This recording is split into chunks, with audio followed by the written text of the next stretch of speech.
When we talk about the Osu caste system, who are the Osus? Osus are a sacrifice a man offered to his God. Do you understand? There could be a thing like in the Bible where we read, I've forgotten that king's name, who sacrificed his daughter. The preacher said, if I go to my house, the first thing that I set my eye on, I will give it to you as a reward for standing, giving him victory. This was how it was in Igboland. Now, some people have a severe issue, a severe problems, and not the rest of them. And they may reach a covenant that if this burden is taken off my shoulder, I shall offer you a living sacrifice. Then when this thing was taken out from them, they offered God the sacrifice of their own child. Watch almost all the Osus. They are directly descendants and children of this person that sacrificed them. He said, for that, I offer you this child. Now, for instance, look at it. He has been sacrificed to the God or to God. But because there is a resentment about this blood, about the splitting of blood, about blood, the child or the person cannot be killed. It cannot be killed. So now, what happens is that since they have been sacrificed, they are sent to a designated area. It's okay. This is where all the sacrifice given to God is. So you have to join them. They will send you to that place so that you can join other sacrifices there. Because you don't have to kill the human being because you want to offer a sacrifice to God. No, you offer the sacrifice as a living sacrifice. So those people are sent to that place. So when they get to that place, they also meet other people who have also been sacrificed, who live there. As a human being, they begin to integrate, sometimes marry and multiply. This is what gave birth to Osu. They are people that were sacrificed to God as a living sacrifice because Igbos detect blood. They cannot behold blood. Blood is a very evil something that you cannot shed blood. You see it? Now, there are people called Ume.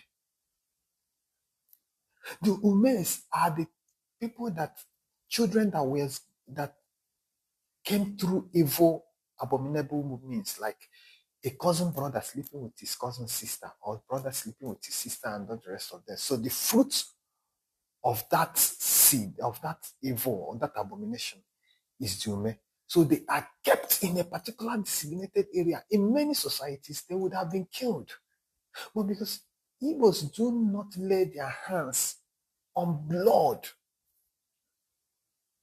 so those people are led to live and let the God decide their fate in life. So as time goes on, they also marry. Because when you came, you see other people who came through the same process. All of you became friends and then they also multiplied. That is why we have the Umes today in our society. Why is it that Igbos do not steal ram or sheep?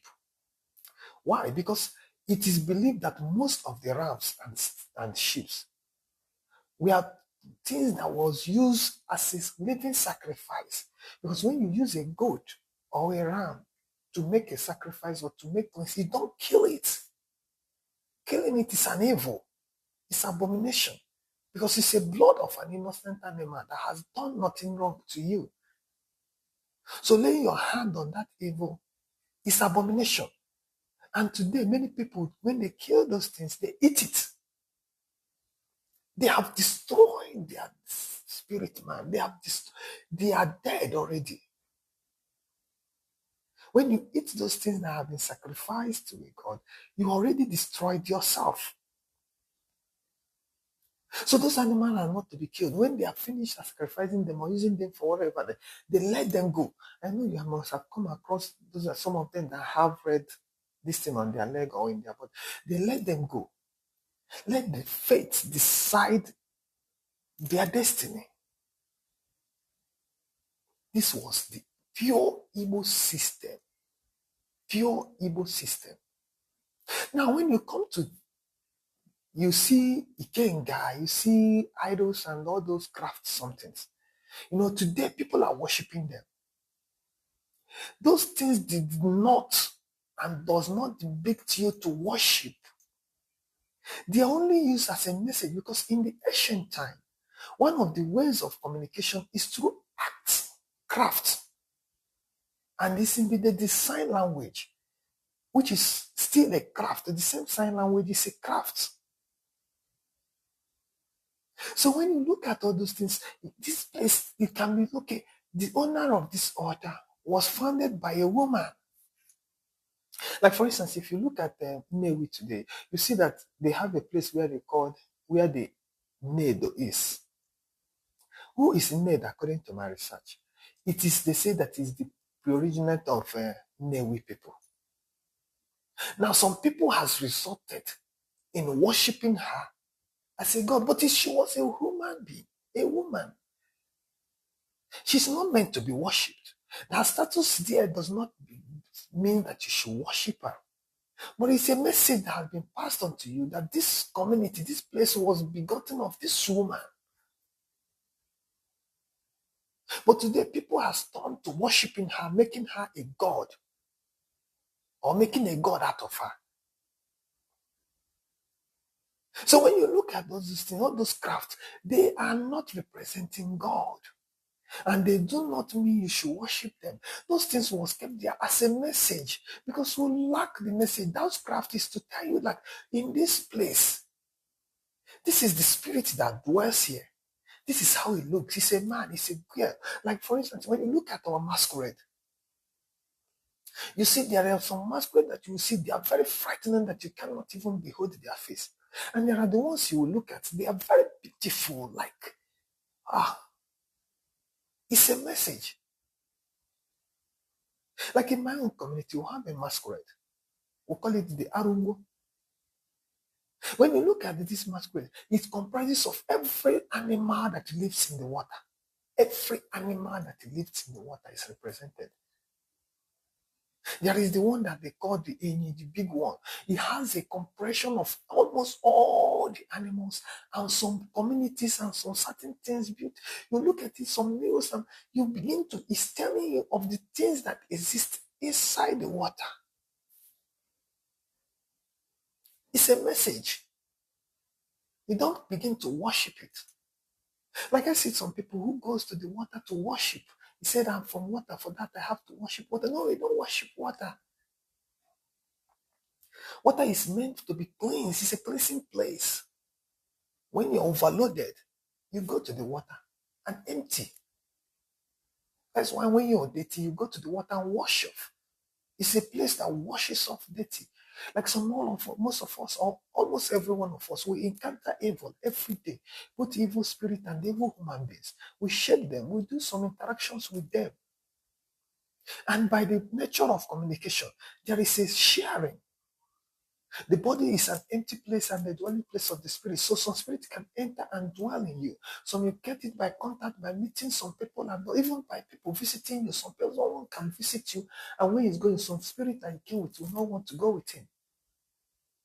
When you accumulate all these negative energies, what do you have to do?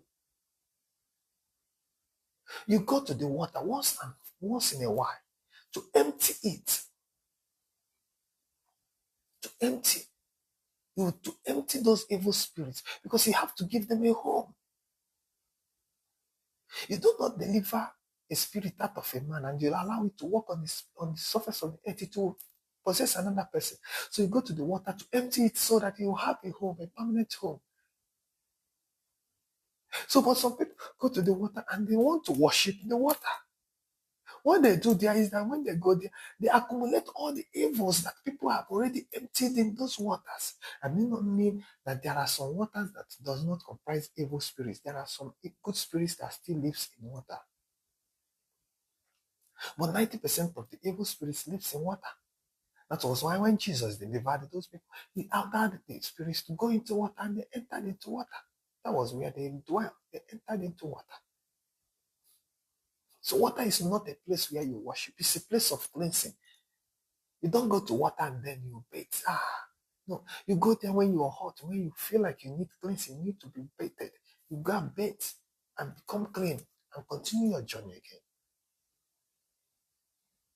Now, what am I saying? Now, today, people have returned fully into idolatry. Fully into idolatry. And in the name of tradition, you are not practicing tradition. You are practicing evil.